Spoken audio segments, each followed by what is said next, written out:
Bonjour, la paracha qu'on lira Be'ezrat Hashem ce Shabbat, parachat Shemot. Et en même temps, on va parler pendant 2 ou 3 minutes concernant Shovavim. C'est quoi Shovavim? Les jours des Shovavim, c'est tous les lundis et jeudis de ces parachiotes qu'on appelle en Rachet Tevot Shovavim. Shin, Shmot, Vav, Vayera, Bet, Bo, Bet encore, Beshalach, Yud, Itro et Mishpatim. Shovavim, c'est marqué dans le livre des Kabbal que ces jours de Shovavim, tous les lundis et jeudis de ces 6 semaines que j'ai citées, c'est des jours qui sont comme Kippour Katan, comme les jours de Kippour.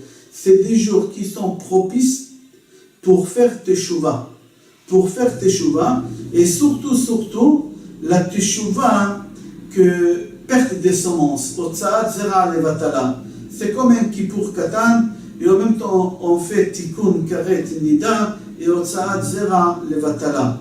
Et vous allez voir comment on fait dans des livres, c'est marqué, on n'a pas le temps maintenant d'expliquer comment on fait les Tikkun les lundis et jeudis, mais dans beaucoup de synagogues ici en Israël, chez nous, presque dans toutes les synagogues, il y a tous les lundis et jeudis, Tikkun Shovavim, on appelle ça.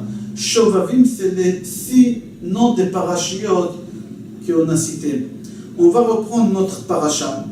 La paracha Be'ezrat Hashem qu'on lira, on a dit parachat Shemot. C'est marqué dans parachat Shemot, dans Perek Bet, Pasuk Yud Aleph. Vayar ish mitzri make ish ivri. Et après, dans Pasuk Yud Gimel, plus loin, c'est marqué, il y a 2 hommes hébreux qui se bagarrent. La question qu'on se demande, qui c'est les 2 premières personnes qui se sont disputées le premier jour, et c'est qui les 2 personnes qui se sont disputées le deuxième jour? Le premier jour, les 2 personnes qui se sont disputées, c'était un Égyptien avec un Hébreu. Et le deuxième jour, c'était 2 Hébreux qui se sont disputés. Qu'est-ce qui s'est passé là-bas exactement? Le Midrash dit que Datan, il était un soldat, il était un policier plutôt.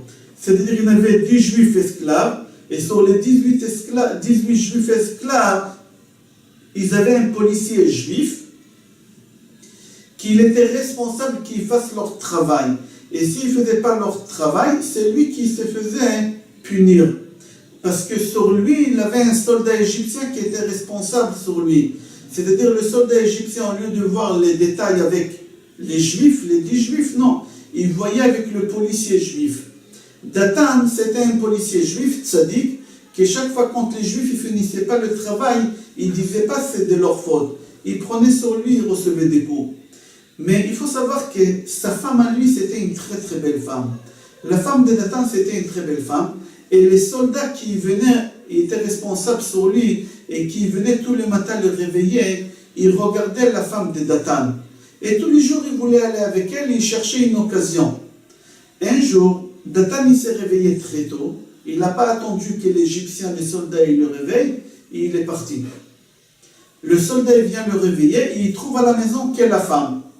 Qu'est-ce qu'il fait? Il rentre au lit, et il fait ce qu'il fait avec elle. Elle croit que c'est son mari. Ce mari, il est parti se laver, il est revenu. Dans sa tête, c'est son mari. En réalité, c'était l'Égyptien. Le soir, la femme parle avec son mari de ce qu'ils ont fait le matin.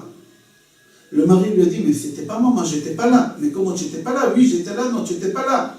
À la fin, il s'est rendu compte que c'était le soldat. Le lendemain matin, il sort, et il voit le soldat. Il est en train de se disputer avec lui. C'est ça, le premier jour que Moshe, il voit un juif, un Égyptien, un Hébreu, un Égyptien qui se bagarre. C'est Datan qui lui dit, pourquoi tu es parti avec ma femme? Et l'autre, il dit, c'est pas ton problème, ils se bagarrent entre eux. Moshe, il voit ça, et il tue l'Égyptien. Le lendemain, on voit 2 juifs qui se disputent. C'était qui ces 2 juifs-là? C'est encore Datan et Aviram. Aviram, c'était son beau-frère, le frère de sa femme. Datan rencontre Aviram le lendemain, et il lui dit, tu sais, ta sœur, qu'est-ce qu'elle a fait? Ça et ça et ça, je la divorce. Il lui dit, non, tu la divorces pas, parce que c'était un viol. Et pour un viol, on ne divorce pas. Et elle ne savait pas que c'était quelqu'un d'autre. Et eux, ils se bagarrent entre eux, et là, Moshe Rabbeinu, il intervient. C'est-à-dire, qu'est-ce qu'on voit ici? Que le premier jour, c'était Datan avec l'Égyptien, Et le deuxième jour, c'était Datan et son beau-frère, Aviram. Maintenant, de cette union que la femme de Datan a eue avec l'Égyptien, il y a un enfant qui est venu au monde. Il y a un garçon qui est né. Datan, en fin de compte, il a divorcé sa femme, il a épousé une autre femme, un hébreu, une juive. Lui aussi, il a eu un garçon, en même temps que sa femme, elle a eu, avec le bébé, son ex-femme, elle a eu avec l'Égyptien, lui aussi, il a eu avec sa femme. C'est-à-dire les deux demi-frères, si on peut dire, même pas demi-frères, ces deux personnes-là, ces deux bébés-là, ils ont grandi, ils avaient à peu près les mêmes âges. Et il y a un moment qu'ils jouaient,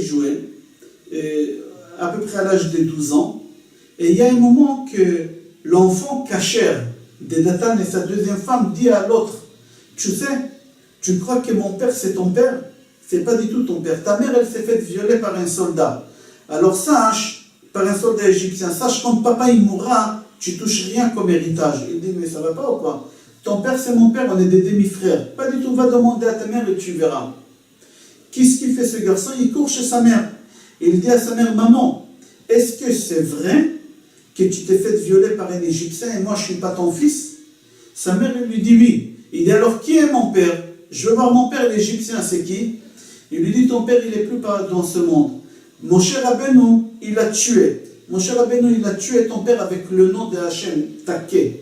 Také, Tafrafé, il a tué Moshe Rabbeinu, il l'a enterré dans le sable. Comme ça, sa mère, elle lui raconte. On va laisser tout ça ici maintenant. Venez, on va aller chercher cet enfant-là qui n'est pas caché, que sa mère elle est égyptienne, et que sa mère elle est juive et son père il est égyptien. On va les retrouver dans Parashat Emor, dans Perek Rav Dalet, Pasuk Yud, c'est marqué Vayetze ben isha israélite ve'u ben ish mitzri betor bnei Israël vayinatzu b'machane ben ha'israélite ve'isha israéli ויקוב בין האישה הישראלית את השם ויקלל, etc. ושם אמו שלומית בת דברי למטה דן. Je explique. C'est marqué dans la paracha là-bas qu'il y a un garçon, que sa maman elle était juive et son père il était égyptien. C'est qui? C'est celui dans notre paracha à nous, d'accord, qui est venu au monde.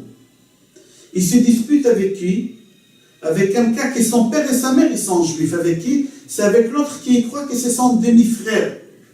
Et là, il lui dit, tu n'es pas mon demi-frère, mon père, c'est pas ton père. Alors il va demander à sa mère, et sa mère lui dit, oui, Moshe, il a tué ton père avec le nom de Hachem. Qu'est-ce qu'il fait lui tout de suite? Il prend le Sefer Torah, et partout où il y a le nom de Hachem, il efface. Il efface le nom de Hachem. C'est marqué, Vaïkalel. Il a maudit le nom de Hachem, il l'a effacé. Et là-bas, la paracha nous dévoile comment elle s'appelle sa maman, l'ex-femme de Datan. Comment elle s'appelle? Veshem imo Shlomit bat Divri. Et aussi de quelle tribu elle est? Elle est de la tribu de Dan.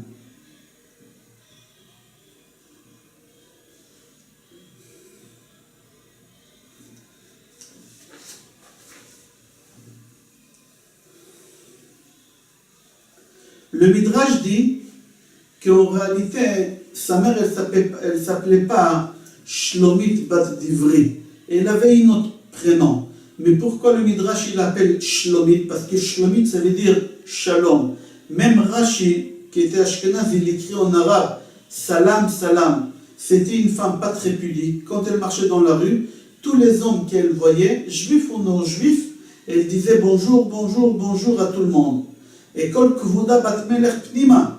Normalement, une femme juive, elle doit être pudique. Elle n'a pas le droit d'être comme ça. Et elle disait bonjour à tout le monde. Et elle disait à tous les autres juifs, vous aussi vous devez dire bonjour aux non-juifs. Il ne faut pas être enfermé comme ça. C'est Moshe Rabbeinu qui se trouve plus de temps au ciel que sur terre. Il est trop spirituel, il ne s'est même pas ouvert, il est trop renfermé. Alors venez nous, on va faire autre chose. On va se dire bonjour à tout le monde. Et elle a fait ça en fin de compte. Voilà qu'est-ce qui s'est passé. Je vais vous dire quelque chose que j'ai lu dans un livre. Si je n'aurais pas lu ça dans un livre, je n'aurais pas cru. Il y a un livre qui s'appelle Dan Yadin. Dans le livre, Dan Yadin dit que certes, c'est marqué dans la Torah que Shlomit, elle était de la tribu de Dan. Mais c'était qui cette tribu de Dan? Il y a 12 tribus, on les connaît. on a entendu parler aussi des Dan. Mais là-bas, dans le livre, Dan Yadin dit que la tribu des Dan, c'est la tribu qui était la plus bas, comme on dit en français, c'était la tribu la moins importante, la moins classe, la moins religieuse. Elle faisait que des choses qui ne sont pas bien. La basse classe. Et tout le temps, c'est la seule tribu que jamais ils ont quitté l'idolâtrie. Toute l'histoire des Juifs, eux, ils faisaient que l'idolâtrie. Au moment qu'on a fait le veau d'or, c'était le premier à faire le veau d'or. Après, on a fait tchouva après le veau d'or. Hachem jamais nous a pardonné jusqu'à aujourd'hui pour le veau d'or. Mais eux, ils n'ont pas arrêté de faire l'idolâtrie. Ils ont continué à faire l'idolâtrie. Comme on voit que Yerovam, au moment qu'il a mis l'idolâtrie en Israël, c'est marqué qu'il a placé l'idolâtrie dans tout Israël. Midan ve'ad Betkel. Depuis Dan, il y a que Dan qu'ils ont accepté qui va placer l'idolâtrie chez eux. Jamais ils ont quitté l'idolâtrie. Alors il faut savoir que la tribu de Dan, c'est la tribu que jamais ils ont quitté l'idolâtrie. Maintenant, il y a 12 tribus et il y a 12 mois. Alors, dans chaque tribu, elle a un mois qui lui correspond. Quel mois il correspond à la tribu de Dan.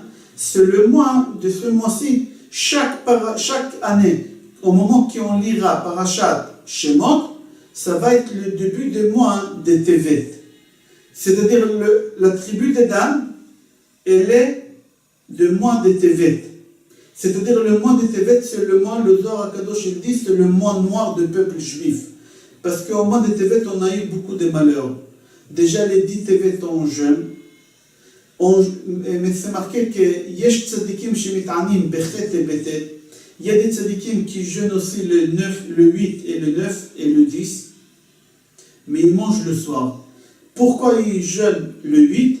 Parce que Talma Yamelech, il a traduit la Torah en grec. Pourquoi on jeûne le 9? Maran Shulchan Aruch dit, on doit jeûner Ve'eni yodea lama, je ne sais pas pourquoi. C'est bizarre pour Shulchan Aruch qu'il dit, il faut jeûner, mais je ne sais pas pourquoi. C'est marqué dans le livre Dan Yadin que le 9 Tevet, il y a quelqu'un qui est né, qui a ramené l'impureté dans le monde, et jusqu'à aujourd'hui on a l'impureté. C'est Jésus. Jésus, il est né de la tribu de Dan, dans le mois que ça lui correspond, le mois de Tevet, et Jésus, il est né le 9 Tevet. Et c'est pour ça qu'on jeûne le 9 Tevet, pour la simple raison que l'impureté elle est descendue au monde quand ce bonhomme-là, il est venu au monde. Tout ça nous est arrivé pourquoi? Pour la simple raison que Shlomit, elle n'a pas fait intention de ne pas parler avec tout le monde. Si cette femme, elle faisait intention de ne pas parler et être pudique, on n'aurait pas eu toute cette histoire avec Imar Shimon, cet amé-là.